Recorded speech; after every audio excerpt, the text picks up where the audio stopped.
Hi friends, I hope you are doing well. Today we will talk about how to fix or how to solve the problem of connection problem on 3D we go to settings. Here we go to apps, default apps, app settings. In this list we search about threads and we click here in this page. Then we click on first stop and we click OK.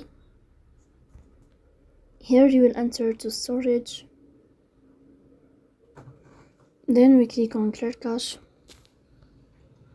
Here we'll turn off your Wi-Fi and you will turn on your Wi-Fi again to fix that problem. So that's all. Don't forget to support us by like and subscribe. See you next time and thank you for your watching and your attention.